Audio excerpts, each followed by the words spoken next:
Saludos, queridos patitos. Estamos aquí con Selecano para tratar un poquito de cartagenismo, de Cartagenía, ¿cómo se diría? Pero ante todo, bienvenido.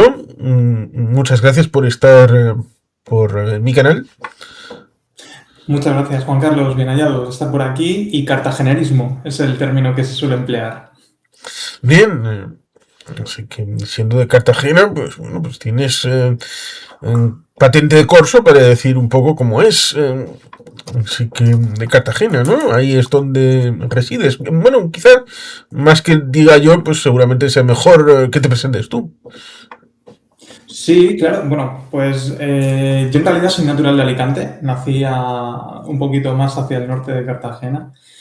Lo que pasa es que, bueno, pues por el desarrollo de la vida, al final con 18 años fui a parar aquí. Estuve 5 añitos de mi vida, más o menos, un poquito más, por aquí primero. Luego me fui por motivos de trabajo y volví hace otros tantos años. Entonces, pues, y aquí me he quedado y ya aquí, pues, me he asentado, ¿no? Por así decirlo. Y nada, Cartagena al final es una tierra a la que le debo prácticamente literalmente la mitad de mi vida, ¿no? O sea, esa etapa adultez a partir de los 18 donde empecé a formarme. Así que le tengo un cariño especial a esta tierra. Sí, es una ciudad importante. En el propio nombre, Cartagonova, Cartagena, que remite a épocas clásicas. Y a cosas modernas también respecto de, por ejemplo, la aplicación actual de lo que sería el tradicional corredor mediterráneo, que pudiera ir desde Algeciras hasta la Junquera, pero que algunos en los últimos 25 años se han obcecado en no querer verlo, a pesar de que pues ese corredor fácil tiene 3000 años de antigüedad.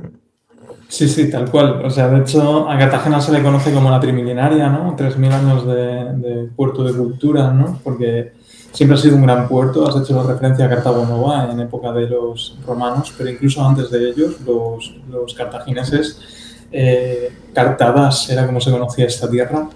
Y siempre ha sido un vínculo con el resto del mundo, ¿no? Ha sido como ese puerto de culturas al final. Aquí han pasado todo, ¿no? Como casi todos en la península ibérica, pero con cierta autoctonomía, ¿no? Si me permites el palabrejo. Sí, porque conecta con algo que también seguramente sea como capas de cebolla, en donde los prejuicios, los apriorismos. Hay imperios africanos que no son técnicamente, entre comillas, negros, como es Egipto, a pesar de la dinastía Nubia, que sí, esa sí era negra. Pero Cartago, como heredera de Fenicia, es un imperio africano en la actual Túnez, que tiene una solución en desconexión con una Cartagena surgida como ahijada de aquella Cartago, pero luego con entidad propia. Así es. De hecho, Cartago Nova, el nombre de Nova es precisamente por esa Cartago renovada, ¿no? Tunisia, Carthage, que es la parte de Túnez que se refiere como Cartago, era y fue durante largos periodos un gran bastión, de hecho también desde como punto de encuentro en el Mediterráneo, lo único que en la otra parte, ¿no? Y nosotros, que somos hermanos suyos en ese sentido, ¿no? Tal y como has referido, fuimos para el Imperio Romano, digamos, ese nexo, ¿no? Entre lo antiguo y lo nuevo, quizás, y ese porvenir que tenían todavía para todo el imperio. Sí, porque hay un teatro en Cartagena. El teatro romano, efectivamente. Y hay Que, otra bueno, serie además es una de... maravilla. Cualquier persona que venga por aquí, desde luego, otra cosa no lo sé, pero historia hay para la que queramos, vamos. O sea, Es por sedimentación, las diferentes civilizaciones que han ido pasando por la ciudad. sí, eso es. Entonces hay restos un poco de todo. Efectivamente.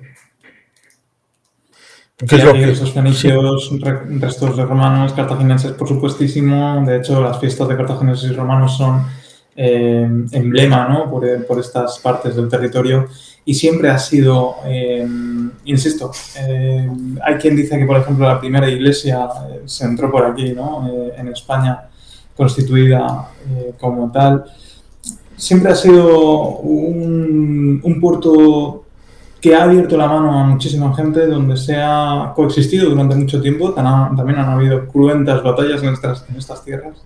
Pero desde luego me quedo con que siempre hemos tratado de quedarnos con lo mejor y evolucionar, ¿no? Hacia un salto hacia adelante. Con lo cual, yo creo que si tuvieras que preguntarme qué es para mí Cartagena, Cartagena es una tierra donde la libertad, desde luego, es un punto de éxito.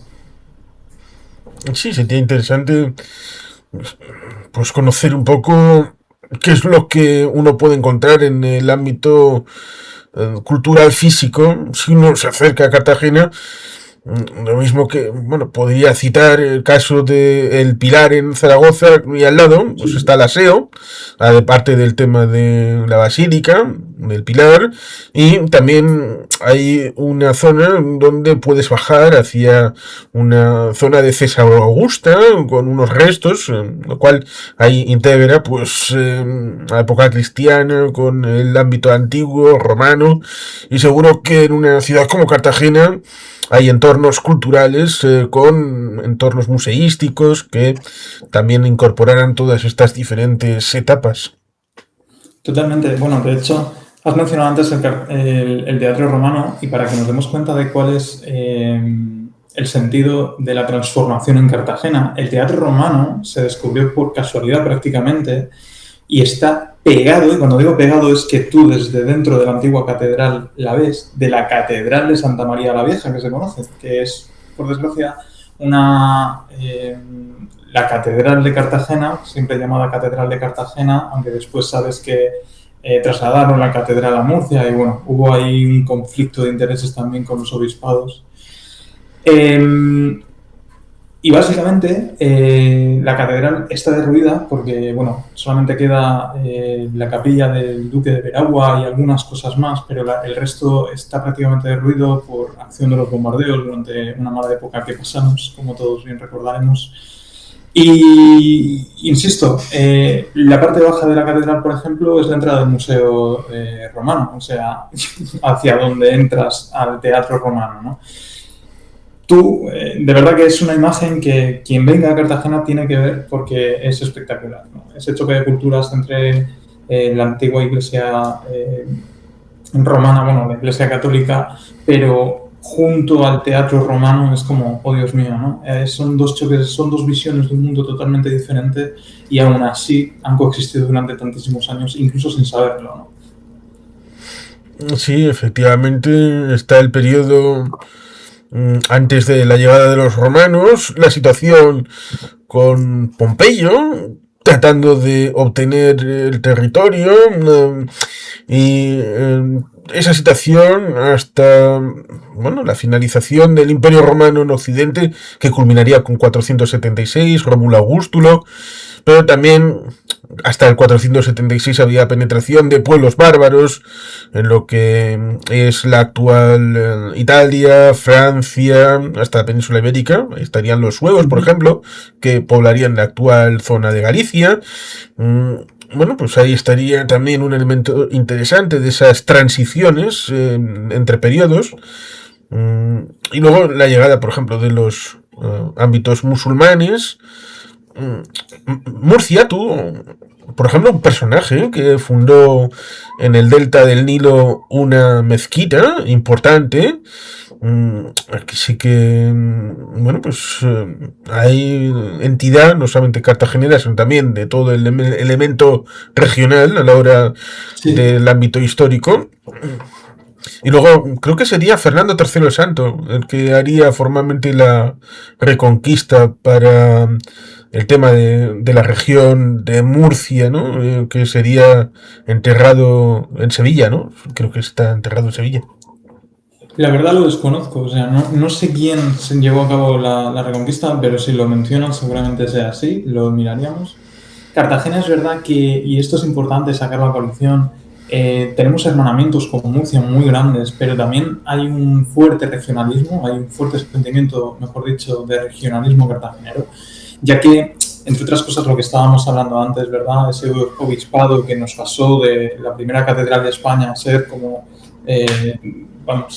se trasladó la catedral a Murcia, el obispado se trasladó allí y demás. Digamos que siempre ha tenido ciertas riñas, ¿no?, con Murcia. Esto no es cierto, al final han sido decisiones políticas en su mayoría, Pero fruto de eso, digamos que se ha mermado un poquito la capacidad que tenía Cartagena respecto a ese puente de culturas, ese nexo de unión que teníamos y que llevábamos arrastrando prácticamente 3.000 años hasta hace relativamente poco, ¿no? Donde prácticamente Murcia se instaló como capital de la provincia, como sabes, y Cartagena quedó relegado a un segundo plano, por así decirlo.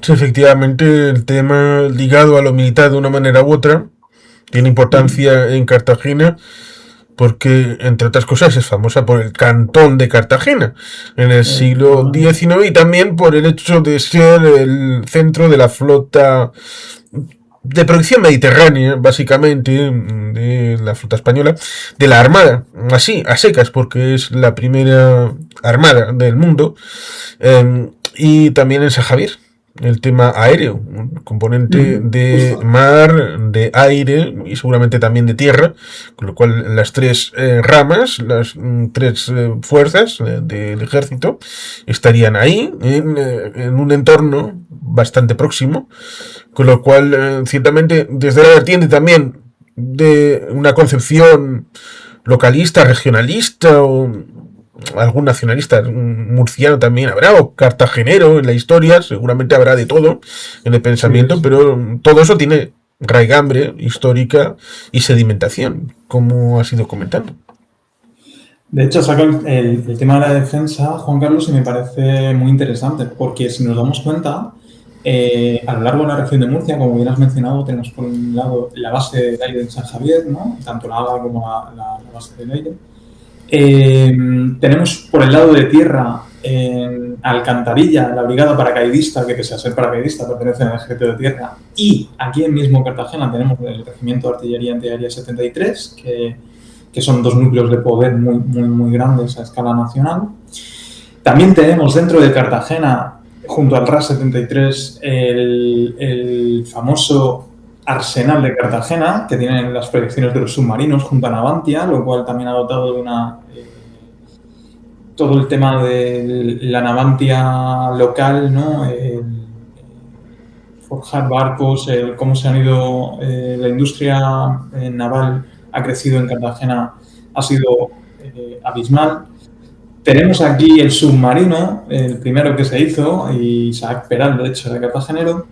Y no podemos olvidar, por supuesto, al cuerpo de la Armada al que yo pertenecí, que era la Infantería de Marina más antigua del mundo, Infantería de Marina Española, que aquí tiene el tercio de Levante. Quiero decir con esto, el Arsenal de Cartagena, junto a los arsenales de Rota y de Ferrol, son los tres puntos que por mar dominan el país, lo cual, evidentemente, y se encargan de guardar y custodiar, ¿no?, la defensa de cada uno de los puntos, ¿no?, por así decirlo. Sí, la infantería de marina es algo interesante porque cuando se menciona ese nombre, la gente puede pensar, oh, Reino Unido o Estados Unidos, las más de las veces. Pero, evidentemente, al César lo que es del César, y seguramente te conocerás la historia del cuerpo. Un poquito, sí. Desde 1537 se proclamó la infantería de marina más antigua del mundo. Para que la gente lo ubique un poquito, los marines de Estados Unidos serían parecido a lo que nosotros hacemos, que mucha gente cree que somos marineros y no. Los marineros tienen sus propios trabajos y además suelen ir en buques. Nosotros no solo vamos en buques, aunque muchas veces sí nos podéis ver allí. Y tengo cierto sentimiento de pertenencia porque, pese a ya no pertenecer al cuerpo, sí es verdad que, bueno, 13 años de mi vida lo pasé allí y, evidentemente, pues la cabra tira para el monte, ¿no?, como suelen decirse. Sí, es importante el arraigo. Lo mismo para el tema del sentimiento cartagenero como para el sentimiento de cuerpo, habiendo estado 13 años. Eso es un número importante de años. Y ciertamente el submarino es algo importante Isaac Peral como uno de los dos, Narciso Monturiol sería el otro. Sí, efectivamente. Hizo algún experimento de salir al mar a finales del siglo XIX a intentar probar su invento. Cierto es que la conexión sería ahora con el tema del S-80. Hay quien pudiera pensar, bueno, debido a que el invento es anterior a la guerra de 1898, pudiera haberse evitado tal vez el desastre de Cavite o haberlo llevado a Santiago, debido a que habría esa diferencia entre lo que es el submarino de lo que es el concepto sumergible.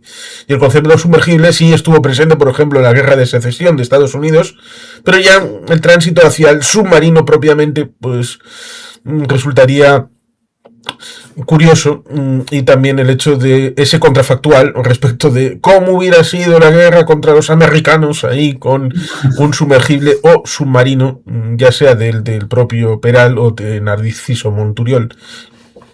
Totalmente. Y de hecho, bueno, lo has mencionado y también considero que es importante que se sepa, frente al Palacio Consistorial, a la entrada del puerto, tenemos la estatua conmemorativa de héroes de Cavite. Cualquier persona que venga y se pase por el puerto, algo que recomiendo encarecidamente, debe pasarse por allí, por lo menos echar un vistazo a aquel monumento, que es algo espléndido, ¿no? Es algo gigantesco, es algo enorme y muy, muy bien conservado con los años. Sí, también puede decirse del S-80 que tiene 4 unidades. El tema del S-80 tiene la problemática respecto del éxito exterior, porque también está para poder socializarlo en ventas, exportación, también para ayudar a enjuagar el tema de los gastos, el tema de la IP como elemento que solamente se va a incorporar en las remodelaciones posteriores en el S81 y el S82, pero que se incorporará ya desde el inicio en el S83, cuando en teoría tenía que haberse introducido desde el inicio, cosa que evidentemente cuando vas a ferias internacionales y muestras el ejemplar que tienes ya en mar, como es el S81, pues las promesas de no, esto en la próxima renovación le metemos el IP, pues no les ha servido de mucho, y por lo tanto han elegido pues los indios o los canadienses, pues han ido a los alemanes o a los franceses, lo cual ciertamente hace que sea un poquito complicado, pero también el hecho de la voluntad de no supeditación con el tema de los franceses hasta el año 2002-2003, que había una colaboración con los Scorpon franceses, pues tener tecnología propia también es una decisión valiente. Sí, a ver, al final esto forma parte de las reglas de mercado, ¿no? Del juego del mercado.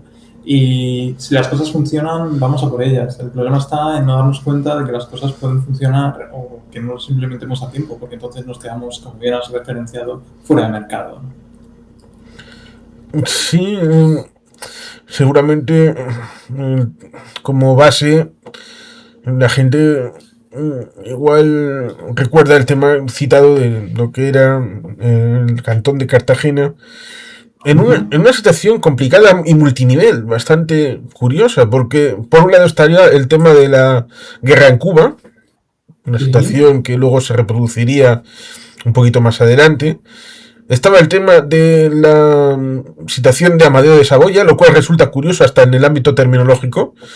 Lo mismo que con algunos reyes desde el ámbito islámico, que no se les tiene como reyes de España, sino casi como algo que vino y luego se les largó. Los reyes españoles solamente cristianos, los de la mitad de norte, y luego ya está. Aquí habría también este asunto de Amadeo de Saboya, por algo extranjerizante, ¿no? Amadeo I de España, tan difícil es. Sí. Y luego la situación de la República, la Primera República que se estableció y que, bueno, pues también tenía el tema de la guerra carlista, del 72 al 76, se fueron superponiendo, y dentro de ese ámbito federal pues surgió el tema del cantonalismo, en donde hubo incluso batallas, hubo conflictos bélicos en el periodo cantonal. Sí, de hecho, bueno, el cantón, como ya has referenciado, no entra dentro del marco carlista de ese periodo del 72 al 76. Concretamente, el cantón se dio entre el 73 y el 74. Y para quienes nos estén escuchando, viendo y que no sepan qué es esto del cantón, ¿no? Básicamente fue un intento, y de hecho se constituyó como tal, de tener un federalismo dentro del marco de la Primera República, ¿no? Y lo que se pretendía era la independencia de Cartagena, por así decirlo.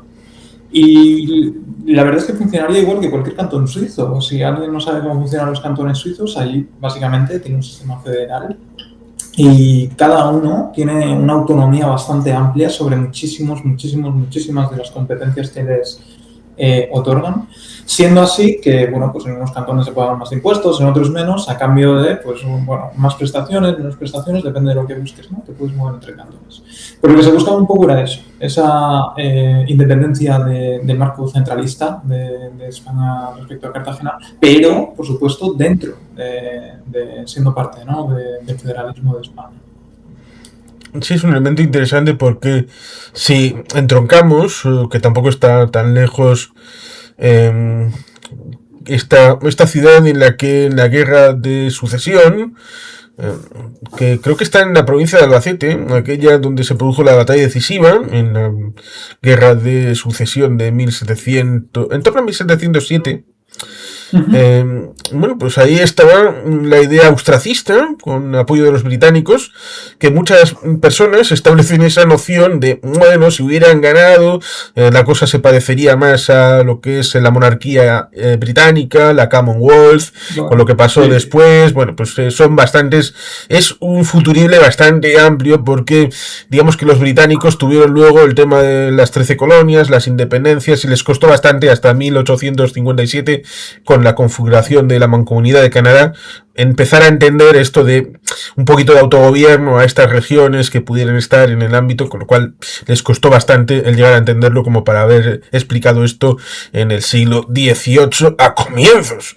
Y por el lado de los Borbones, que curiosamente tienen relación con mi tierra, surgen en el ámbito de Navarra como poder. Cierto es que la rama Borbón es francesa, pero empezó a gobernar en el ámbito de Navarra como reino, y luego pues fueron al ámbito de Francia a través de Enrique III, Enrique IV de Francia, y su hijo sería Luis XIII, y luego vendría Luis XIV, con lo cual ahí en la guerra de sucesión yo tengo para mí el tema de los vascos, que elegimos la rama Borbón más que nada por el tema legitimismo de que venía en parte de la relación con el reino de Navarra a través de este Enrique III, Enrique IV. Pero bueno, más allá de esto, pues ciertamente hay esa disquisición acerca de centralismo o una visión más compuesta. Federal, ¿no? Sí. Sí, lo que acabaría siendo una concepción federal. Y ahí resulta interesante, dado que muchas veces el epicentro de la comunicación suele decir, no, vascos, catalanes, a veces se habla de gallegos, a veces se habla de andaluces, pero también Cartagena tiene un historial de reivindicación, de autonomía, autogobierno, de dejarnos hacer nuestras cosas a nosotros mismos. Sí, por supuesto. Y además, insisto, para muestra un botón, se consiguió. El problema fue todo lo que derivó después, pero aunque fuera de forma parcial y no sé si de la mejor forma, desde luego siempre no podemos hacer anacronismo, ¿no? A toro pasado. Pero es cierto que al menos una propuesta de acercar un poquito más las decisiones y el control a la ciudadanía, ¿no? De una forma más local, puede ser interesante, ¿no?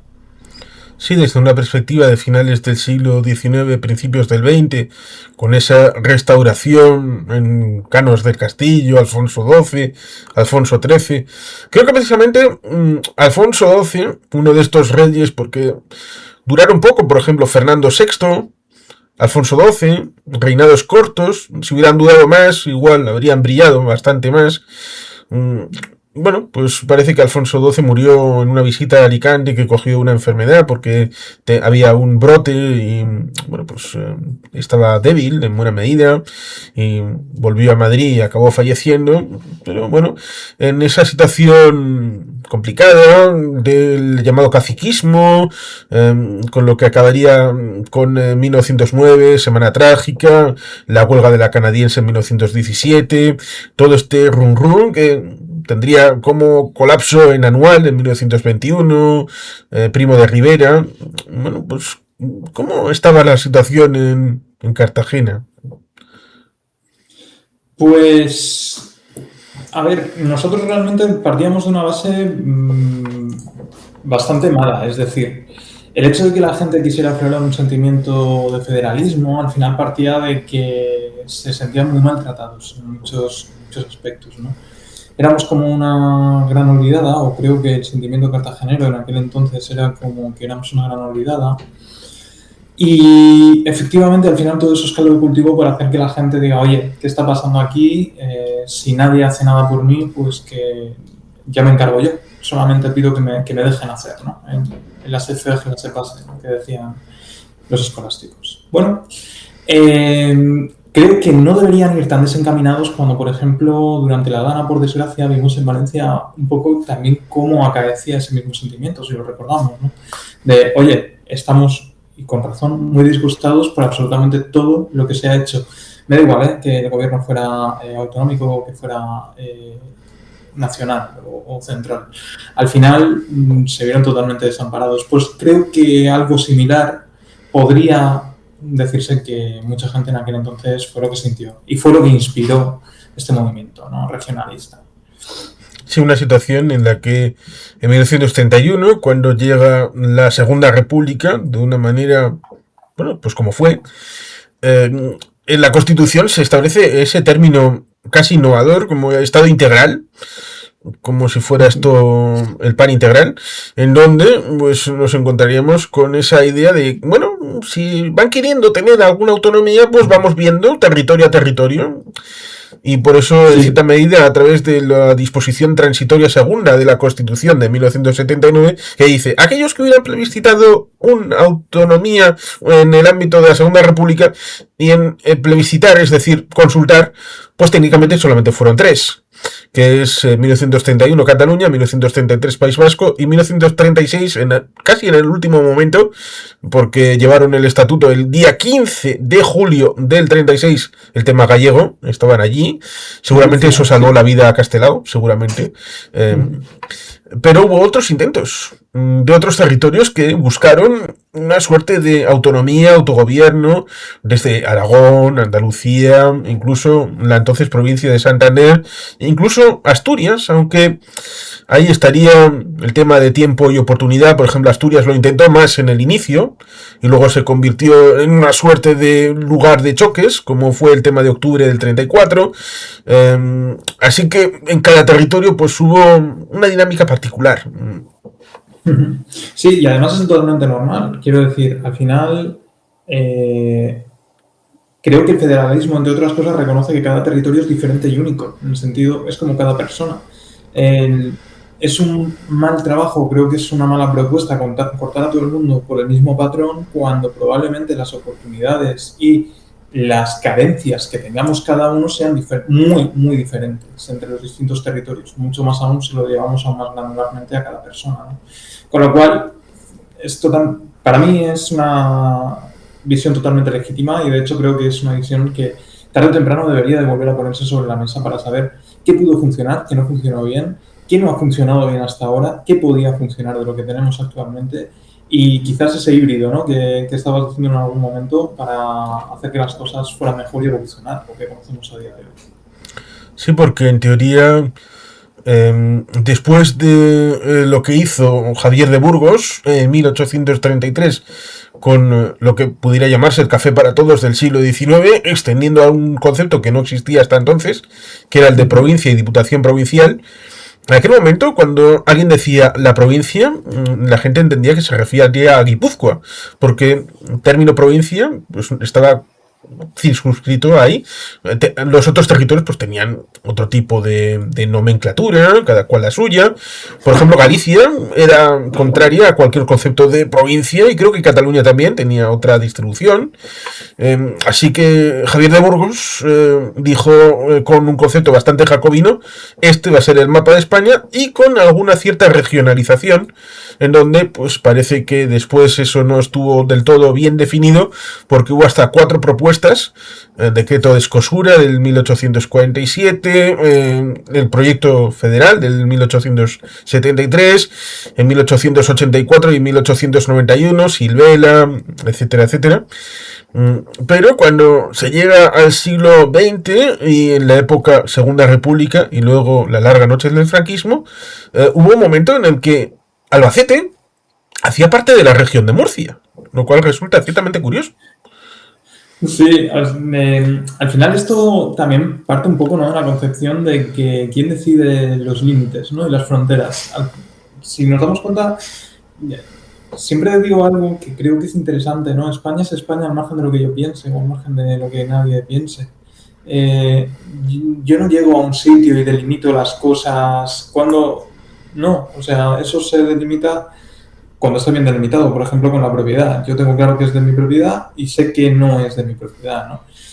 Pero cuando no existe una propiedad definida, claro, lo que el territorio común, ¿no?, por así decirlo, quien establece las fronteras al final suele ser un dirigente, un político o un grupo de ellos, y no siempre tiene por qué adecuarse a la realidad.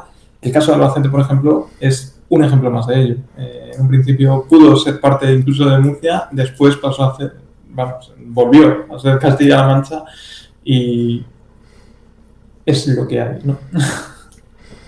Resultaría interesante, dado que, bueno, seguramente te habrás informado.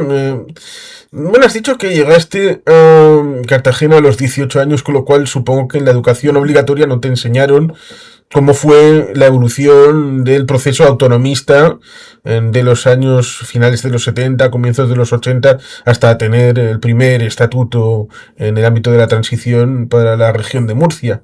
Aunque igual estás interesado posteriormente. Pues mira, realmente la parte que más me llamó la atención de Cartagena, ¿no?, aparte de, bueno, la historia más antigua, ¿no?, de que hemos hablado ya de los cartagineses y romanos, de cómo se concibió aquello, sobre todo la acción de Aníbal frente al Imperio Romano, ¿no?, que llegó a las puertas de Roma con elefantes y todo lo que conocemos de la historia. Fue sobre todo la parte del cantón porque siempre me ha resultado especialmente llamativo el hecho de que una tierra que a priori puede ser tan desconocida, porque mucha gente ni siquiera ubica, me pasa, ¿no?, cuando hablo con compañeros que son de Madrid o de otros sitios, que hay veces que no tienen ubicado Cartagena, ¿no?, dónde está exactamente, ¿no? Y es normal, nos puede ocurrir a cualquiera. Con una tierra tan desconocida para mí en el ámbito nacional, pudo ser tan potente de incluso llegar a tener su propia autonomía y que esto pasara tan desapercibido. O sea, es algo que también me llamó la atención, ¿no? Oye, se ha conseguido algo que muchísima gente pelea durante años, incluso décadas, y que nunca consigue, ¿no? Es como, oye, a lo mejor habría que prestar un poco más de atención aquí. Es principalmente de la historia de Cartagena los dos puntos que más me mueven. Efectivamente, a ver, aquí Cartagena tiene una historia increíble. De hecho, desde 1900 en adelante tenemos todo el modernismo, sabes, que hubo una corriente modernista muy grande, por ejemplo, a nivel arquitectónico, de la mano de Víctor Beltrí, uno de los arquitectos más conocidos de por aquí. Y bueno, tenemos grandísimos hitos, como por ejemplo referentes varios. Creo que debo y es obligación moral mencionar al último premio dado por estas tierras, don Arturo Pérez Reverte, ¿no?, escritor conocido por todos en la época nacional, más allá de los ilustres marinos que ya hemos contado, ¿no? El tema de Isaac Peral y bueno, muchísimos otros cartageneros que pasarán desapercibidos a lo largo de la historia. Principalmente, esos fueron los puntos de historia donde más hincapié he hecho, pero por supuesto, toda la historia de Cartagena es vital y fundamental. Bueno, la región de Murcia, en teoría, es la única que tiene el nombre de región, a pesar de que, bueno, el artículo 2 de la Constitución habla de nacionalidades y regiones, lo cual, por ejemplo, en el caso de la región leonesa, la incorporó a la región de León y Castilla, así. Fue la última región que se constituyó teniendo que superar tres mm, denuncias por inconstitucionalidad que se presentaron respecto de Segovia, región leonesa y el condado de Treviño. Mm, Seguramente sea poco conocido el proceso de cómo se constituyó la región de Murcia, con esas tensiones internas respecto de Cartagena, dónde está el Parlamento regional, dónde está el gobierno, si para las elecciones regionales hay una o más de una circunscripción. Son elementos simbólicos. También dónde está el Tribunal Superior de Justicia. Por ejemplo, en el caso de León y Castilla está en Zamora, para tratar de contentar de alguna manera simbólicamente a esta zona birregional, pero que al fin y al cabo tiene todo centralizado en Valladolid.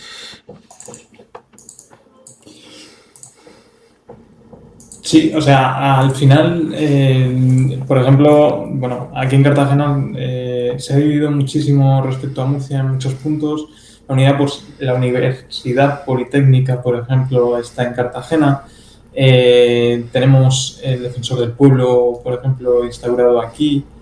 Hay muchísimas cosas, ¿no?, que dotan a Cartagena quizás de un marco ya no solamente legislativo, si se me permite, sino también en cuanto judicialmente hablando, que le da muchísima potencia precisamente por la importancia que ha tenido y que tiene a día de hoy respecto a la región de Murcia, ¿no? Insisto, creo que Cartagena tiene mucho más potencial del que hasta ahora se ha visto. Creo que también tenemos un porvenir muy bueno al respecto. Se puede sacar todavía mucho a relucir qué es Cartagena y quién puede llegar a ser Cartagena. Y creo que es cuestión y tarea de todos, ¿no?, trabajar en ello. O sea, Sí, en buena medida tú eres ejemplo respecto de la relación con Alicante. efectivamente. Para mí son hermanas, ¿eh? O sea, Cartagena es hermana de la ciudad de Alicante, mi ciudad natal. Con lo cual habría esas tensiones tal vez con Murcia ciudad respecto de servir de elemento de comunicación a través de Murcia ciudad como capital de la región respecto del hecho de Madrid, en vez de un mallado que pudiera servir más a los intereses de una Cartagena que tiene búsqueda de protagonismo propio, ¿no?, de tener su propia Sí, por identidad. supuesto. Y de nuevo, insisto, Murcia no es una enemiga de Cartagena. Esto es algo que creo que se ha malinterpretado, malentendido por muchas personas a lo largo de mucho tiempo, ¿no? El problema ha sido que Cartagena quizás ha sido una ciudad maltratada durante mucho tiempo por el desconocimiento que hay al respecto, por el afán de protagonismo de ciertos políticos, sobre todo, es a quienes he hecho principalmente la culpa. Y luego, ¿por qué no, no? Si queremos buscar culpables, también es importante que nos miremos al espejo. Todos hemos contribuido precisamente a que se generen tensiones y creo que ahora es responsabilidad de todos, más que nunca ahora, hermanarnos con Murcia para realmente recobrar el protagonismo que simplemente creo que Cartagena, por una mera cuestión de justicia, merece, ¿no? Es cierto que en el caso de comunidades uniprovinciales, como es el caso de, por ejemplo, Cantabria o La Rioja o la propia Murcia, la antigua Diputación Provincial, con sus competencias que siguen siendo reales, pero están fusionadas con el autonomismo, con el ámbito del gobierno regional, lo cual hace que tenga esa situación de complejidad respecto de los múltiples centros de poder, porque más allá del tema identitario, esto tiene que tener aplicación práctica respecto de competencias que se puedan ejercer en el ámbito político práctico.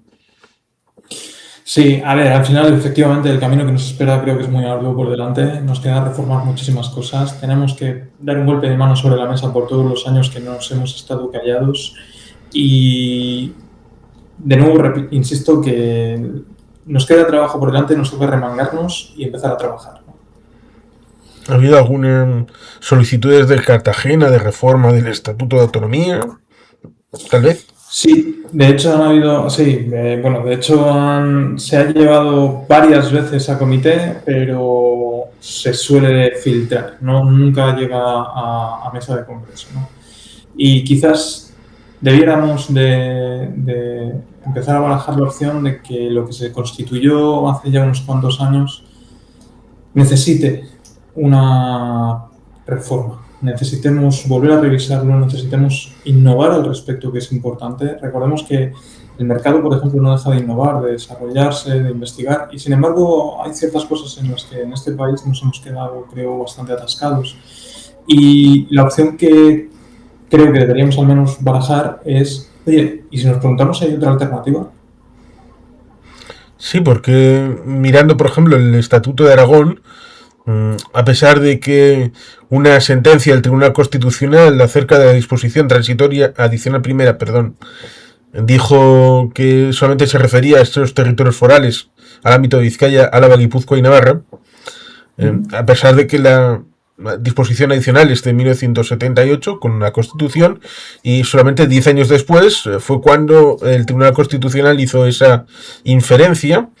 En el Estatuto de Aragón se habla de foralidad aragonesa, a pesar de que normalmente se suele transmitir respecto de lo que es derecho civil foral, cosa que Galicia tiene, Cataluña tiene, y cuando en tiempos de Camps se intentó introducir en el ámbito valenciano, hubo un juego, un poquito de trileros entre el PP y el Partido Socialista respecto de votar una cosa en Valencia, en las Corts Valencianas, y otra cosa en Madrid, y luego Zapatero denunciando, pero no por el fondo en sí, sino no puede tener esa competencia un partido que es rival y que lo disfrute un partido rival, lo cual ciertamente hace, a ver, no, lo sustancial es quién es competente, dando igual si lo va a disfrutar Pepito o Mariano, porque eso es concupisciente, porque luego hemos visto que el PP perdió el poder y ha habido en Valencia dos gobiernos del Partido Socialista con el señor Ximo Puig, con lo cual ese juego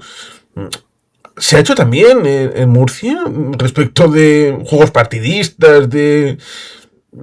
Por supuestísimo, Juan Carlos. A ver, hay que tener en cuenta que lo mismo que estás contando respecto a Camps y Zapatero, que después, aunque al final no hay que perder nunca el foco. Los políticos todos lo han hecho muy mal hasta ahora. Todos, muy mal. Han dejado de lado absolutamente a la ciudadanía. No se han interesado por nosotros. Y visto lo visto, es muy dudoso que lo vayan a hacer.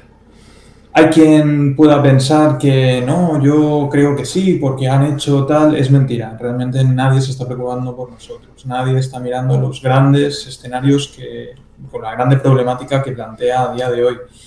Y efectivamente, el tema del regionalismo, el federalismo, en este caso, no podía ser menos. Es uno de los motivos por los que creo que deberíamos de castigar a los políticos que ha habido hasta ahora, absolutamente a todos, y empezar a barajar opciones e ideas nuevas. Es cierto que en algunos casos a antiguos líderes de nacionalidades y regiones luego se los han llevado a otros lugares. A Fraga o a Rita Barberá se los llevaron al Senado y a Ramón Valcárcel se lo llevaron al Parlamento Europeo. Sí, al final, si te das cuenta, todo es la misma rueda, ¿no? Son los juegos de poder de hoy estás aquí, mañana te coloco aquí, pero no estás mirando por la ciudadanía. El federalismo es posible que consiga atraer a esa toma de decisión o gestión, ¿no? de lo público, por así decirlo, al ciudadano de a pie, cosa que hasta ahora no se ha conseguido y efectivamente se ha quedado en juegos de despacho. Sí, unos juegos que en buena medida, por ejemplo, cuando se produce la integración en las comunidades europeas, dejando de lado un pequeño detalle que en teoría no es menor, como es el hecho de que en otros países hay circunscripción variada, ya sea en Francia, la jacobina Francia teniendo hasta 6 circunscripciones para las elecciones al Parlamento Europeo, Alemania, antes el Reino Unido también tenía, Italia, Polonia, hicieron un experimento con la idea de servir de banco de pruebas para Congreso y Senado. De momento se ha quedado ahí, en el ámbito de lo que es el Parlamento Europeo, pero la negociación, y ahí nos encontramos con el caso curioso también, ahí alejado con el tema de Canarias, en el que le amenazaron por primera vez con la aplicación del artículo 155, no llegó de la primera fase de aplicación, por el tema de la integración en el marco comunitario. A veces el PP y el PSOE han utilizado Europa para centralizar decisiones que en otros países se toman mancomunadamente con los entes subnacionales. Quiero recordar, por ejemplo, el detalle de que el acuerdo con Canadá de la Unión Europea fue frenado por el Parlamento de Valonia, que tenía algunas cuestiones que decir sobre el tema, lo cual ciertamente a alguno le podrá alucinar y a otros podrán decir, es que es integración, intereses de esta gente que quieren que se les reconozca y bueno, pues hacen uso de sus palancas y de sus instrumentos. Cosa que a veces, Sí, para el tema de reglamentos y normativas que tienen que ser traspuestos, pues olvidan completamente, en el caso del Estado español, que hay cosas debajo del Congreso, cosas llamadas autonomías, autogobierno, diputaciones, no existe nada, lo cual ciertamente es increíble porque es un uso partidista. Con totalmente. esa, con No, esa de hecho, presunción, con esa presunción de que como la mayor parte de los votos en la mayor parte de España pues son para el PP y el PSOE. sí, directamente se da por supuesto, ¿no? Si no soy yo, vas a ser tú.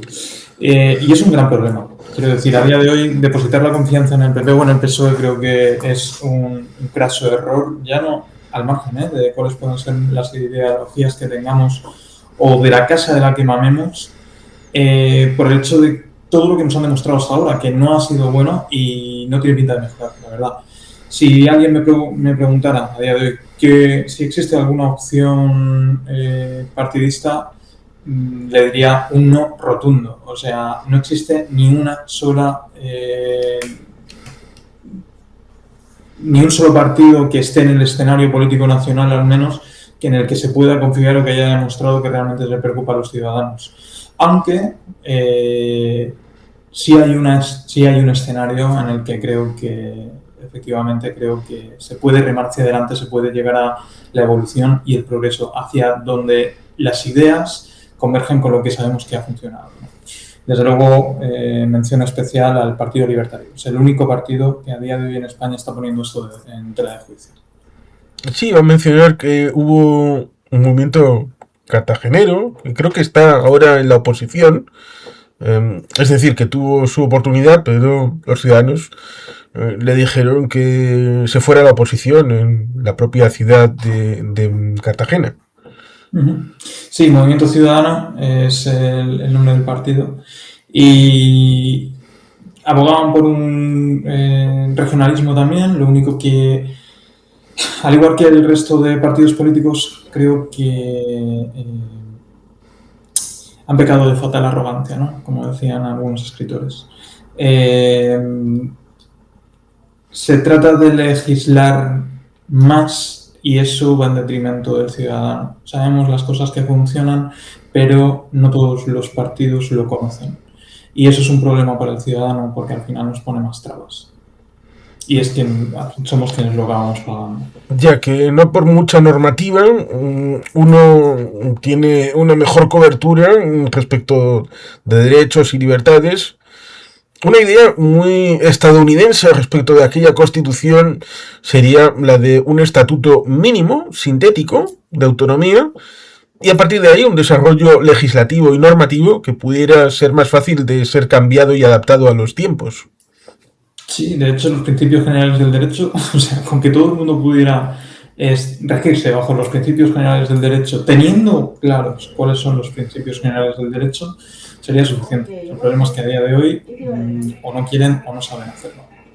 Sí, es algo curioso porque lo dijimos en su momento en F98, que también tú haces parte alguna que otra vez, que en verano Pedro Sánchez lo que tenía que hacer era pensar en dos problemas que eran graves, como es el tema de la financiación autonómica del régimen común, un elemento importantísimo porque es el que nutre la mayor parte, el 94% de la población de España, el 94%, respecto de su sanidad, su educación, servicios sociales, es un tema importantísimo. Y también el tema de los presupuestos, que cierto es, voy a decirlo de una manera, espero que lo más breve posible, hemos dado por hecho el acuerdo de que los presupuestos son unianuales.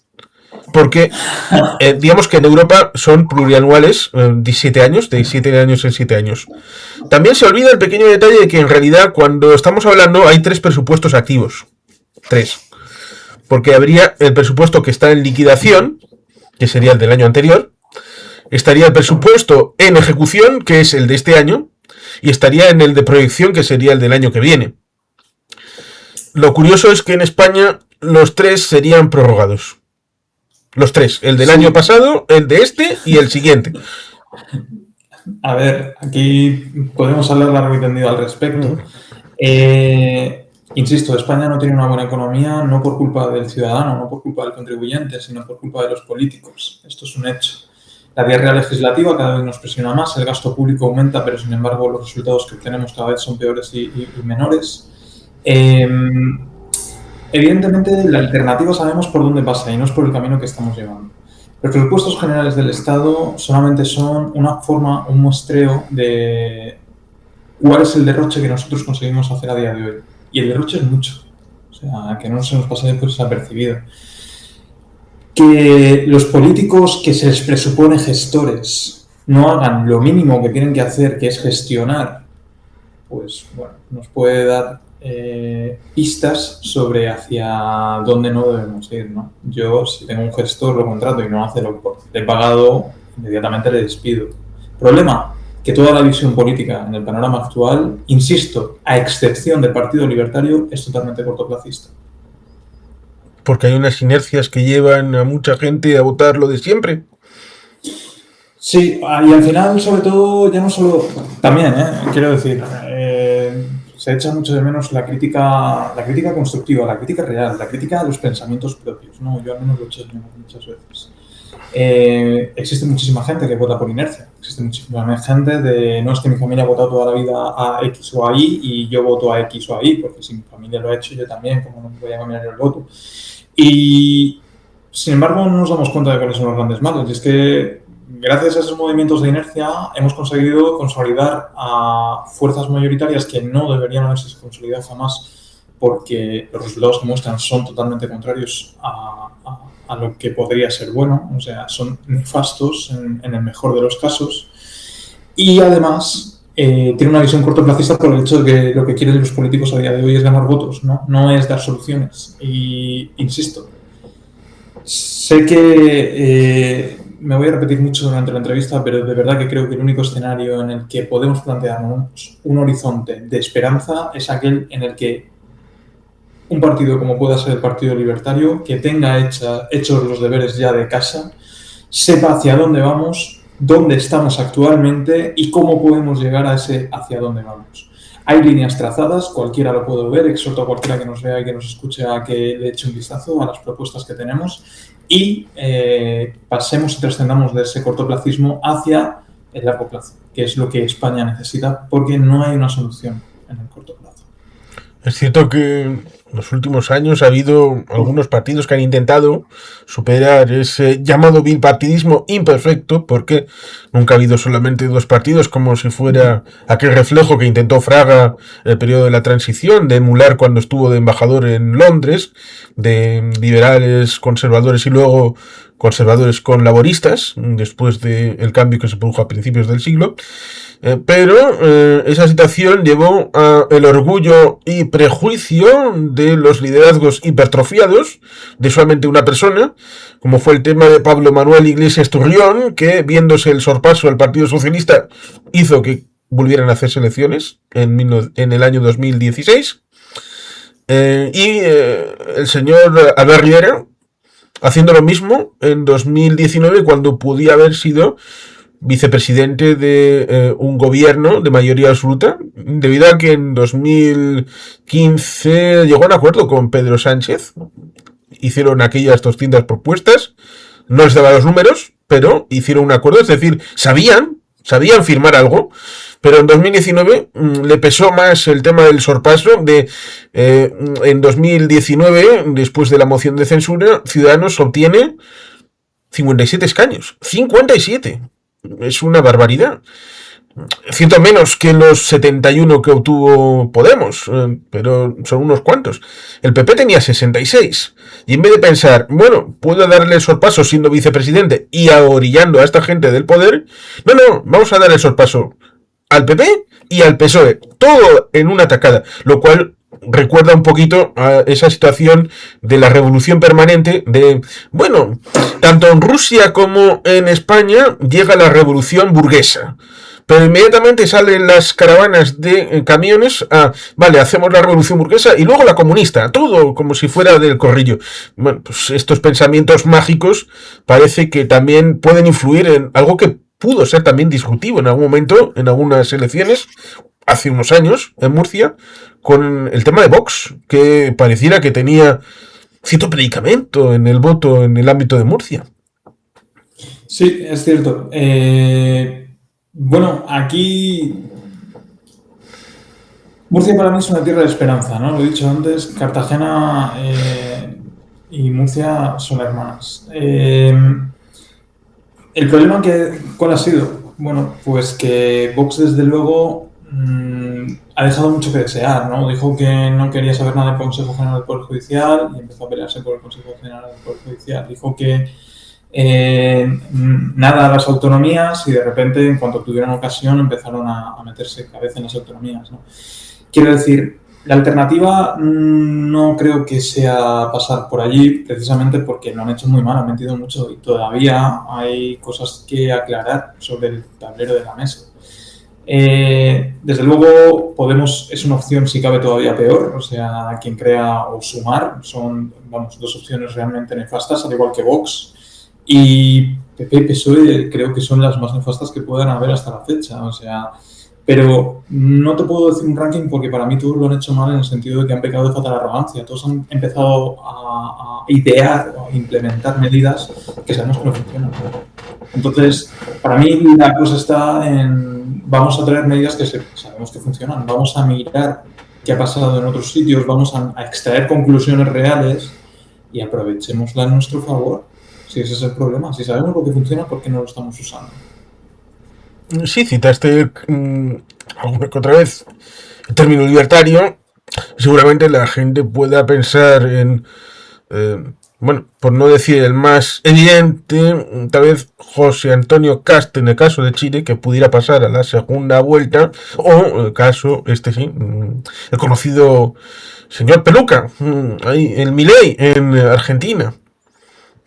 Don Javier Milei en Argentina, efectivamente, mirad, esto es importantísimo, ¿no? Milei,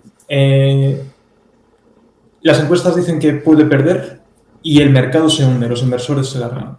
Milei gana las elecciones, además de una forma pasmosa, 40,7% del voto suyo, y todo el mercado crece. Yo puede que tenga mis diferencias con el señor Javier Milei, evidentemente, seguro que encontramos muchos puntos en los que podemos estar más o menos de acuerdo. Pero los resultados que ha empleado funcionan y económicamente, tanto el Fondo Monetario Internacional como el banco, vamos, absolutamente todo lo que conocemos a día de hoy, le ha dado la razón.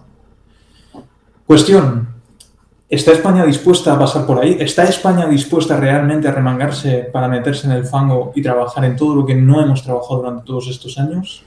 Eso es lo que nos queda por preguntarnos y creo que es lo único que nos puede dar un atisbo de esperanza, ¿no? Dentro del futuro que hasta ahora se ha planteado. Y que tal vez más allá del principio activo, que ese puede ser universalizable, Milei, y en su caso, si Cast fuera presidente, haría aplicación práctica sobre terreno, es decir, respuestas chilenas para Chile, respuestas argentinas para el contexto argentino, y en su caso serían respuestas españolas para España, con lo cual ahí estaría un elemento bastante europeo, como es el tema de la subsidiariedad, o unidos en la diversidad. Sí, tal cual. O sea, si el hecho de precisamente crear lazos entre todos, creo que pasa porque todos nos podamos entender, ¿no? Y eso es algo que, bueno, por suerte, por desgracia, estamos en el mejor momento de la historia para hacerlo, porque tenemos medios, tenemos tecnología, tenemos un montón de cosas que nos permite llegar mucho más lejos de lo que hubiéramos llegado en cualquier otro punto de la historia, ¿no? Y ahí incardinaría el elemento de arraigo cartagenero, en esa idea de subsidiariedad, en esa idea de abajo arriba, no de arriba abajo, que suele ser el ordeno y mando, desde una visión de centralismo democrático, que sería contrastada respecto de esto una visión democrática desde la base, desde lo local, desde Cartagena. Cartagena tiene todas las cartas para poder convertirse en probablemente una de las ciudades más ricas, si no la más rica de España, de este país. El problema que tenemos a día de hoy, insisto, es que no se ha sabido hacer hasta ahora. Y no se ha sabido hacer porque todo el mundo ha pecado de fatal arrogancia. Creían que sabían que era lo que había que hacer y entonces se ha legislado más, se ha puesto más impuestos, se ha aumentado el gasto y lo que funciona sabemos que es todo lo contrario. Entonces, hay que pasar por ahí. Si la gente está dispuesta a eso, yo te aseguro, Juan Carlos, que Cartagena volverá a brillar y más que nunca. Sí, porque más allá de instrumentos como pueden ser, en su caso, la ley de grandes ciudades, o el hecho de, evidentemente, pues ahí esa dupla respecto de Ciudad de Murcia, pues hizo también el hecho de que Cartagena fuera incorporada en estos instrumentos que hacen una configuración de capacidades un tanto diferencial respecto de otras ciudades y localidades. Esa visión propia tiene bastante que ver con el hecho de la asignación de recursos, la decisión de apoyar a unos sobre otros, la generación de riqueza, el valor añadido, apoyar el emprendimiento, apoyar a las empresas, y eso ciertamente no viene como champiñones crecidos al albur de la lluvia que cae, sino hay que generar ecosistemas y a veces es complicado porque lleva bastante tiempo, lleva años el hecho de que lleguen a culminar satisfactoriamente. Sí, de hecho te subo la apuesta, ¿no? Yo particularmente creo que lo que hay que hacer es dejar a la gente que pueda desarrollar su propio plan de vida sin interferir en él. Me explico. Al final cada uno sabemos qué es lo mejor para nosotros, incluso aunque nos equivoquemos. Cada uno debemos de tener la libertad de poder decidir, ¿vale?, sobre nosotros. Si yo no paro de ponerte trabas, de atarte con cuerdas o ponerte cadenas, tú al final no puedes desarrollar tu plan de vida. Si hago lo contrario, que es quitarte trabas, quitarte cadenas, quitarte cuerdas, pues seguramente tú puedes mover con más libertad y entonces puedes hacer muchísimas más cosas, ¿no? Simplemente pasar por dejar hacer, lo he referenciado antes, ¿no? En la SEPASE, las EFER, la SEPASE, dejar hacer, dejar pasar. Creo que puede ser un buen punto de encuentro para que todo el mundo pueda desarrollar su propio plan de vida sin hacer daño al prójimo. Ya está. Es tan sencillo como eso. Sí, porque cierto es que también podría hablarse de una especie de hinterland, porque una cosa es Cartagena ciudad y luego el campo de Cartagena, ¿no? Sí, correcto, es muy extenso. Ahí tenemos Torre Pacheco, tenemos, Pozo Estrecho, tenemos La Manga incluso del Mar Menor, ¿no? Que con toda la parte de la Sierra Minera Cartagenera, pasando por la Unión, por supuesto, Pueblo Minero. Y es muy extenso y es muy grande, ¿no? El campo de Cartagena. Y de hecho es una pena que haya sido maltratado durante tanto tiempo porque precisamente a lo que abogabas, ¿no?, hace un rato que lo estabas comentando, el tema de, por cuestiones políticas, que no se haya decidido pues lo que era dinero de los cartageneros volviera a Cartagena para poder invertirlo donde realmente los cartageneros decidieran, ¿no? Esa ha sido la lástima. Sí, porque la financiación autonómica es un pilar básico para el desarrollo de políticas públicas y en buena medida creo que nadie es capaz de explicar cómo es el sistema vigente de manera clara. Bueno, aparte de Juan Ramón Rayo, que es así, tiene un vídeo explicándolo, pero creo que si preguntas por la calle, aparte de lo que Cristina Cifuentes dijo y que solamente era una palabra, es satánico. Bueno, pues aparte de eso, Sí, pero además está hecho apostas, o sea, está hecho para que el común de los mortales se le dificulte la comprensión, porque si todo el mundo fuera fiel comprensor de cómo está todo montado, es muy probable que le ganáramos más una partida a los de arriba, ¿no? Y eso evidentemente no es algo que guste. Entonces, empezar a quitar esas trabas del juego, para que todos comprendamos cómo funciona el juego de forma real y que todos tengamos y nos rijamos por las mismas normas del juego, creo que es fundamental y es hacia donde hay que ir. Por las mismas conceptualmente, pero también con aplicabilidad propia y distinta. Estoy pensando, por ejemplo, en el tema de la tutela efectiva de los municipios, que está en el Ministerio de Hacienda, lo cual es muy arriba. O también el hecho de que si quieres cambiar la festividad de tu pueblo, o algo todavía un poquito... y digo, cambiar la festividad respecto de preguntarle a tu pueblo, oye, tradicionalmente la festividad ha sido esta, pero hemos pensado que pudiera ser otra. Por poner algo ajeno, digamos que Santander tradicionalmente se ha tenido a pensar que era San Emeterio y San Celedonio, estos dos santos que son míticos, pero San Andrés es San Andrés, con lo cual pues, igual alguien puede llegar y decir, vamos a cambiar y poner que la festividad de Santander sea el día de San Andrés. Bueno, pues este tipo de cosas, por ejemplo, también en el caso de Basauri, preguntaron la modificación del plan de ordenación urbana y querían consultarlo al pueblo. Pues estas cosas tienen que pasar por Consejo de Ministros para que te lo sancionen, lo cual también vuelve a ser muy arriba. Efectivamente, o sea, volvemos, ¿no? Lo que hemos comentado antes, cuanto más arriba está el poder de nosotros, menos control tenemos sobre ellos y más se aleja de las necesidades de la ciudadanía. O sea, pasar por al menos darle una vuelta sobre si tenemos alguna forma de acercarlo, y desde luego creo que el federalismo o regionalismo podría ser una de ellas, estoy 100% seguro, un sistema cantonal tipo Suiza o algo por el estilo. Al menos plantearlo creo que podría ser muy beneficioso para todos. ¿Por qué se tiene que alejar tanto el poder del ciudadano? ¿Por qué el ciudadano no tiene más control sobre dónde van sus impuestos? ¿Por qué el ciudadano tiene que pagar tantísimo a cambio de los malos resultados que dan muchísimos de los servicios que se nos plantean? Sí, igual sería interesante si puedes explicar un poco cómo es Cartagena ciudad, distritos, más hacia el interior, costa. Bueno, pues Cartagena en realidad, lo que hemos dicho antes, es muy extenso. Cartagena se divide por... bueno, la ciudad de Cartagena tiene varios distritos que básicamente se unan dentro de la ciudad. Pues el distrito de San Antón, el centro, hay muchísimos. Ciudad Jardín. Luego tenemos el campo de Cartagena, que ya es como pueblos colindantes, por así decirlo, a la ciudad de Cartagena, pero que históricamente se han referido como el mismo campo, ¿no? Que aquí vendría pues la parte de Torre Pacheco, Fuente Álamo y bueno, la parte de La Manga, que hasta, no sé si lo sabemos, pero hasta la mitad de La Manga prácticamente es de Cartagena y la otra mitad pertenece a San Javier, ¿no? que es el límite.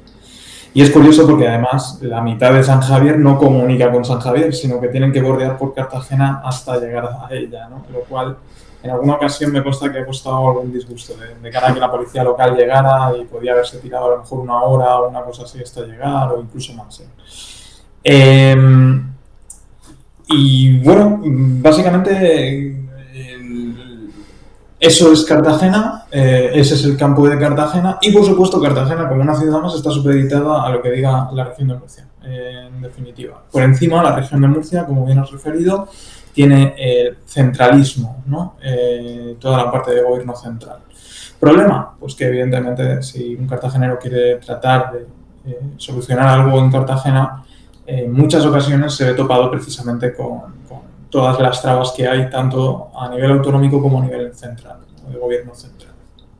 El cartagenero entonces se tiene que ir a algún otro lugar para algunas tramitaciones que deba hacer.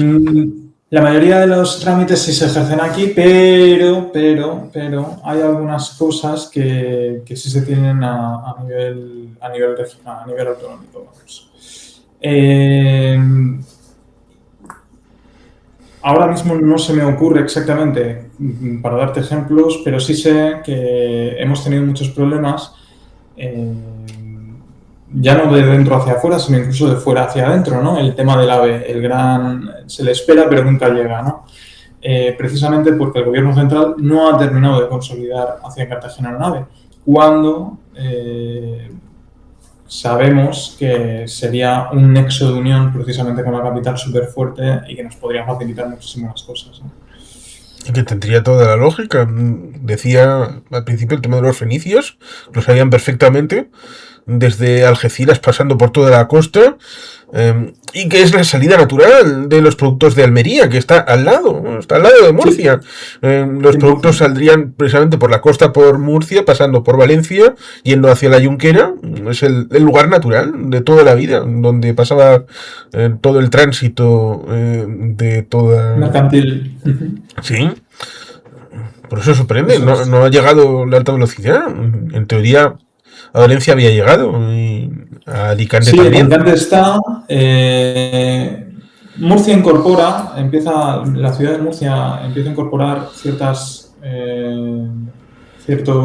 proyectos, pero Cartagena, que recordemos que está a 1 hora de Murcia en coche, aproximadamente, un poquito más, se ha quedado totalmente olvidado.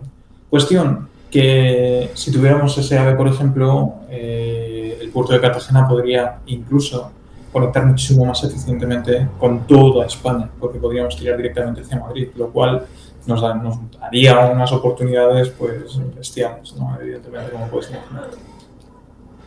Sí, es uno de los 6, 7 puertos más importantes de España, el de Cartagena. Sí, de hecho, depende del ranking como lo mires, pero hay quien lo plasmaba como incluso el tercero en el Mediterráneo, precisamente por la cantidad de tonelaje de mercancía, de grano y de otros productos que llegan, ¿no? Y también tiene un aforo muy grande en cuanto a cruceros. Cartagena es una ciudad, como hemos dicho antes, muy histórica y muchísimo turismo viene a estas tierras, ¿no? A lo largo de todo el año. De hecho, raro es el día o la semana que te pasas por el puerto o no vas paseando y no hay un transatlántico de estos enormes, ¿no? Gigantescos, de estos titánicos. Supongo que es difícil de gestionar en estos tiempos de presunta turismofobia y que te salen movimientos diciendo bastantes cosas muy populistas de soluciones fáciles, clichés, frases muy cortas, sobre todo para ir poniendo en memes, redes sociales. Sí. A ver, aquí siempre lo diré, ¿no? De todo hay en las tierras, ¿no? Y desde luego Cartagena no podía ser menos. Aquí hay evidentemente gente que es muy reacia al turismo. El turismo para mí realmente es algo necesario, de hecho es algo que nos da de comer a muchísimos cartageneros. O sea, mucha gente que se dedica a la hostelería y precisamente en el centro de Cartagena se ve como aflora tanto no solo la hostelería a nivel de restaurantes, hoteles y tal, sino el pequeño comercio, ¿no? Gracias precisamente a ese turismo, en muchas ocasiones ese pequeño comercio se ve aunado, se ve aupado, ¿no? Y es algo muy positivo para muchas cosas. No significa esto que todo lo que nos traiga es siempre positivo, ni mucho menos, ¿no? Pero creo que normalmente el turismo que se suele recibir aquí en Cartagena suele ser bueno, al menos cuando se hace desde una forma coherente, ¿no? No cuando se hace de una forma implementada por el gobierno. Sí, porque dudo mucho que quieran poner freno a que la gente vaya a hacer el peregrinaje de Caravaca de la Cruz en la región de Murcia. Por ejemplo, eso es. Has citado el tema hostelero. Resulta ciertamente interesante porque seguro que esa identidad cartagenera también se aplicará al tema gastronómico. Seguro que habrá también hechos diferenciales Sí, por ahí. supuesto, por supuesto. Bueno, aquí hay distintos platos que son muy nuestros, ¿no? El caldero, por ejemplo, es un tipo de arroz caldoso que se sirve con pescado y demás, que lo podemos encontrar muchísimo, sobre todo en la dársena de Cabo de Palos, bueno, en toda la zona, ¿no? Pero principalmente allí se ha comido mucho y es comida de pescadores, ¿no? Como suelo referenciar. Y hay muchísima más gastronomía desarrollada. Hay postres muy, muy clásicos. De hecho, el suspiro bueno, es un postre creo que más conocido y demás, pero tiene su arraigo y raíz aquí. De hecho, el famoso paso doble de suspiros de España fue constituido por el maestro Alonso, un cartagenero, precisamente porque le gustaban mucho los suspiros en uno de los lugares más emblemáticos, ¿no?, que tenía Cartagena. Un viejo café que se llamaba Ay, no me acordaré ahora del nombre, pero bueno, está a orillas del Casino de Cartagena, ¿no?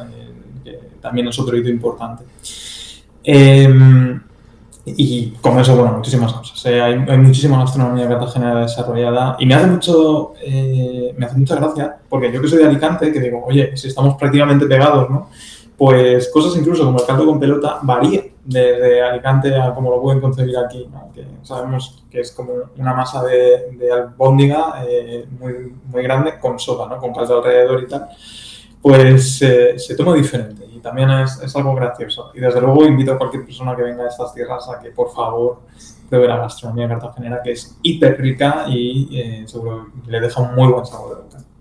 Sí, es cierto, es interesante el tema gastronómico. Citaste también el tema musical, que hubo gente que también le dio a este rubro.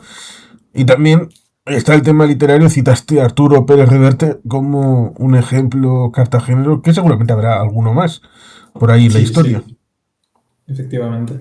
En cuanto al tema musical, de hecho, últimamente es verdad que Cartagena ha tocado mucho protagonismo por el tema de la Mar de Músicas, junto con el Rock Imperium, que son dos festivales que se están empezando a plantear ya desde hace unos años aquí y que han tenido eh, una muy buena acogida, ¿no?, tanto por la parte de la gente autóctona, los que estamos aquí viviendo, como por foráneos que vienen a conocer la tierra y a disfrutar de su música y de sus festivales, ¿no? Eso, desde luego, es algo que recalcar.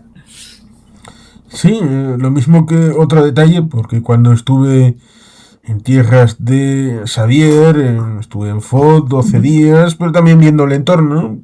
Y cuando fui a Viveiro, un amable señor que nos hizo una visita guiada, y yo se lo agradecí, nos comentó el ámbito de la Semana Santa en Viveiro, en donde, a diferencia de otros lugares, por ejemplo, como hecho diferencial, a cualquier persona que no sea de una hermandad, pues le dejaban la posibilidad de entrar para ir con los cofrades en el ámbito de la Semana Santa, con lo cual pues es un elemento diferencial.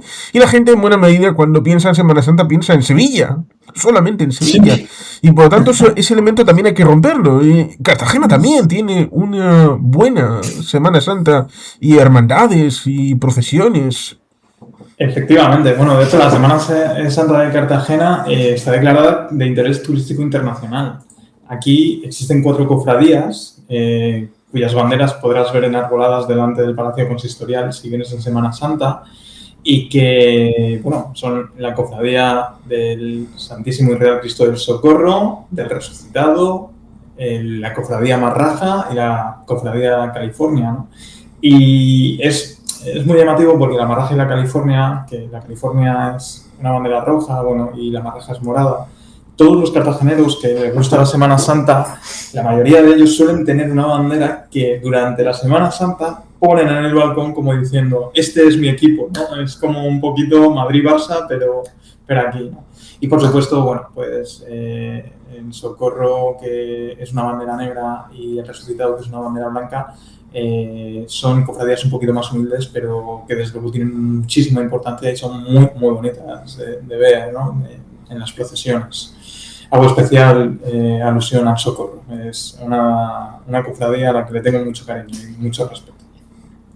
Sí, es un elemento interesante y que seguramente no sea de común conocimiento, más allá de aquellos que estén cerca de este tipo de movimientos. Quiero señalar, por ejemplo, el hecho de que Noemí Toral, cartagenera, por lo menos en una parte de su identidad, aunque vive en Granada con David Nievas, hicieron para Belumartis un programa sobre el tema de procesiones, cómo se explica el tema de quién va primero, cómo se establece el tema de la imaginería, lo cual es todo un mundo fascinante. Ahí nos encontraríamos con la situación de explicar que no solamente es en el momento de la Semana Santa, las hermandades funcionan todo el año, ¿no? Sí, o sea, de hecho, las hermandades, aunque la gente no lo sepa, tienen por detrás una estructura, bueno, es muy sencillo, ¿no?, verlo, pero tiene una estructura y una organización que les permite trabajar durante todo el año precisamente para la Semana Santa. Porque la Semana Santa al final, digamos que es como su examen, ¿no? Pero la preparación previa y todo lo que conlleva, eso es algo que queda siempre entre bambalinas, queda por detrás, y creo que la mayoría de gente que hemos sido ajenos durante tantos años, por lo menos hablo de mi parte, hacia la Semana Santa, no sabíamos que había un trabajo tan intenso y tan grande por detrás. Ahora que lo vivo más de cerca, porque bueno, familia mía lo toca, evidentemente soy más conocedor y vamos, todo mi mérito porque es eso, trabajan durante todo el año para preparar esa Semana Santa. Sí, efectivamente, la Semana Santa es un elemento importante y que a veces ha dado situaciones a discursos bastante populacheros respecto de vincularlo pues, a necesidades de un público supuestamente ateo, abrasivo, agresivo, en un elemento polarizador y polarizante, pero que en buena medida, más allá de toda esa gente, y quiero mencionar el hecho, no voy a mencionar la persona, que teniendo una reunión importante de juventudes en Sevilla, quisieron ponerla en una determinada situación horaria porque los miembros de esa organización luego tenían que hacer asunto de hermandad. Y estamos hablando de una organización situada en el centro izquierda. Por tanto, esto permea no solamente a los de un sector ideológico de pensamiento de una determinada onda, incluso puede haber gente que no sea religiosa y que esté dentro de la hermandad por elemento humano, fraternal, de elemento cultural también, con lo cual es un romper esquemas, el tema de hacer entender qué es la realidad respecto de esos prejuicios que puede haberse socializado sobre el tema de Sí, la Semana Santa. efectivamente, Juan Carlos, más allá de las creencias, que creo que cada uno podemos tener la nuestra, lo que he visto es que se lleva la Semana Santa por un tema mucho de tradición y por un tema muy de cómo cada uno concibe la fe, ¿no? Y sus propias, tanto creencias como sus propios méritos, más allá de la fe, o sea, trascendiendo, ¿no?, las creencias.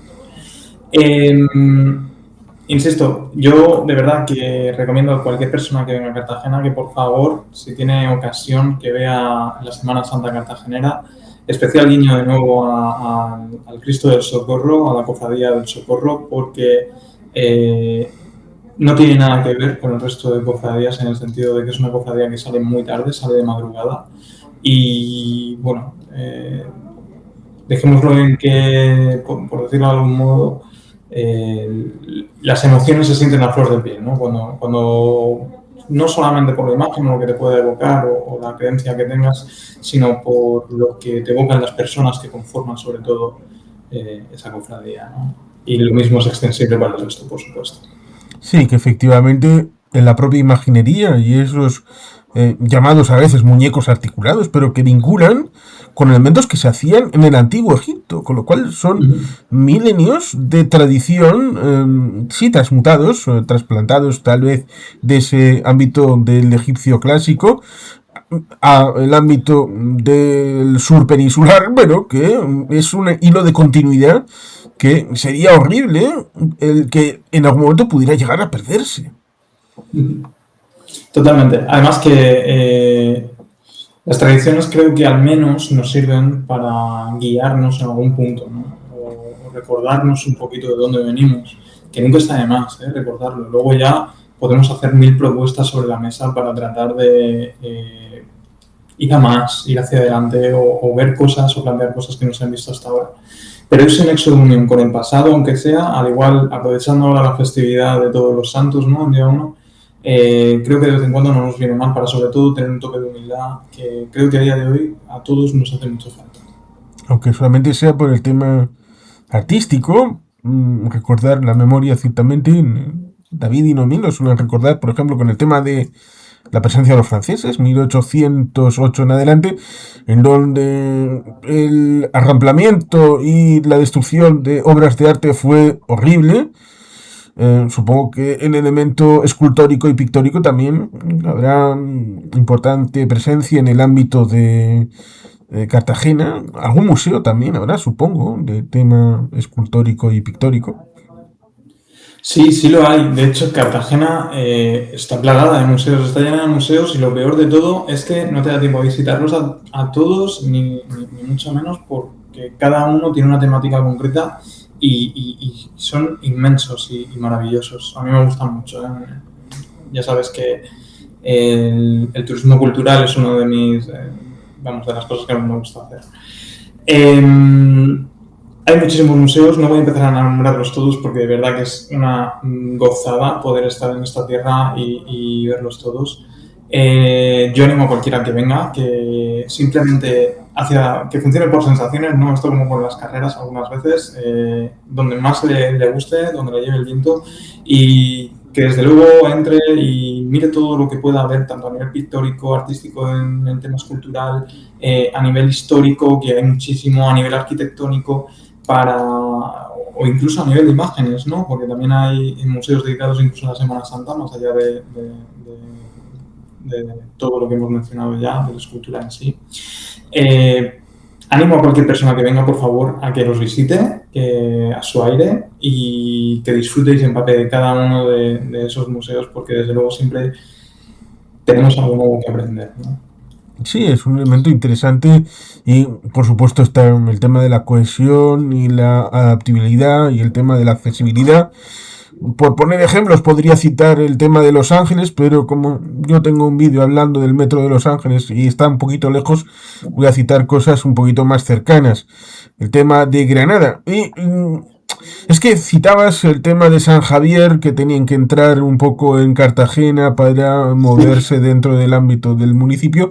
Y en el caso del transporte, ya sea el tema del ferrocarril, que fue la rockstar del siglo XIX, o luego llegó el tema del tranvía, como un elemento también urbano, lo cual es interesante. En el caso de Granada, durante un tiempo se pensó, bueno, esto es una antiguaya, hay que ir eliminando estas cosas, y durante 30 años no hubo tranvía, y luego empezaron a pensar, esto del tranvía igual resultaría interesante. Y el dinero que se gastaron en destruir el tranvía antiguo y luego volver a ponerlo, cuando por ejemplo en Lisboa esos tranvías casi como el de San Francisco, pues que tienen continuidad, siempre han estado, son elementos tradicionales, han funcionado, pues parece que en algunas ciudades españolas esto de, viejo, vamos a tirarlo, ahora es nuevo, vamos a volver a ponerlo. Pues ciertamente... Analicémoslo, Juan. Perdona, Juan. No, ciertamente demuestra una mentalidad que merece analizarse y superarse si se necesita. O sea, incluso, o sea, te diría, al final esto de qué ha sido fruto de malas decisiones políticas, estoy seguro, o sea, me juego mi sueldo como casi todo lo que ocurre y por desgracia no lo pierdo. El problema que tenemos al final es que los ciudadanos no hemos tenido la capacidad de decisión ni de gestión sobre cuáles eran nuestras necesidades. Esto suponiendo que realmente sean necesarias, porque no tenemos por qué tener ese input, ¿no? Al final, delegarlo sobre gestores ha evocado precisamente a que ni hubiera una buena gestión y que las necesidades fueran cubiertas, ni mucho menos los servicios prestados fueran los necesarios en cada momento a cada persona tal y como se deberían haber prestado, o quizás se podrían haber prestado si hubiéramos tenido otras oportunidades, ¿no? de materializar esos servicios. No lo sé, al final es sencillo, ¿no? Las decisiones políticas no nos han abocado a cosas buenas, vamos a dar una vuelta y vamos a encontrar respuestas que realmente acerquen soluciones a esas necesidades. Sí, porque hay gente que se le fue un poquito la cabeza, más allá de el hecho de que cuando llegó la crisis del 2008, el tema del ladrillo y todo esto que afectó en buena medida a toda esta zona mediterránea, hubo planes, por ejemplo el plan sectorial de transporte de Santander en Cantabria, en el que había planes para incorporar alguna línea de metro, alguna línea de tranvía y un funicular, el ascensor del Río de la Pila, que resulta curioso. Se hizo con dinero de la EFTA, de la European Free Trade Association, lo cual ciertamente son cosas pintorescas que merecen ciertamente ser contadas. Y solamente el hecho de que ese plan de 2007-2013 evidentemente lo frenó la crisis, que no se pudo hacer ni tranvía ni por supuesto metro, bueno, pues parece que obvia el hecho de hacer primero un análisis, a ver, ¿qué hace falta? ¿Qué se puede pagar? Claro, ahí estaría el asunto de mirar primero si Cartagena necesita un metro, un tranvía, una línea de autobús o lo que pudiera ser, pero parecía que había ese glamour de yo quiero de esto, del otro, como si fuera un bazar, en el que, bueno, como hubo el Guggenheim, por ejemplo, luego llega Avilés y dice, quiero el Niemeyer, llega Santiago y bueno, vamos a poner la ciudad de la cultura. Y bueno, pues esto de copiar a los demás, pues vuelve a incidir en ese elemento de, no, baje usted a tierra, local, Cartagena, y luego, a partir de ahí, pues... Podemos empezar a construir algo, efectivamente. O sea, de nuevo volvemos a lo mismo.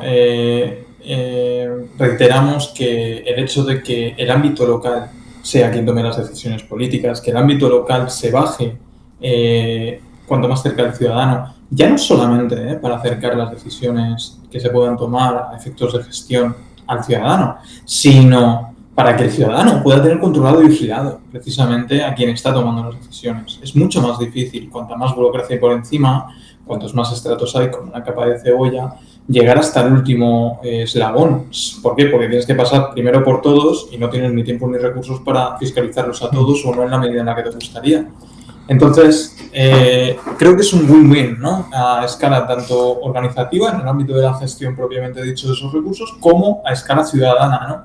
De, oye, tengo más cerca y controlado qué es lo que hago y además puedo ser partícipe, ¿no? Puedo tomar parte en las decisiones que se pueden estar tomando, ¿no? Otro modelo que tampoco se ha presentado hasta el día de hoy. Sí, es decir, que lo interesante es la atomización del poder, en donde nadie tenga poder demasiado para tomar decisiones sin contar con los demás. Efectivamente, justo. O al menos sin que el resto lo sepan, porque para mí es importante la transparencia a niveles que la gente no se puede ni imaginar.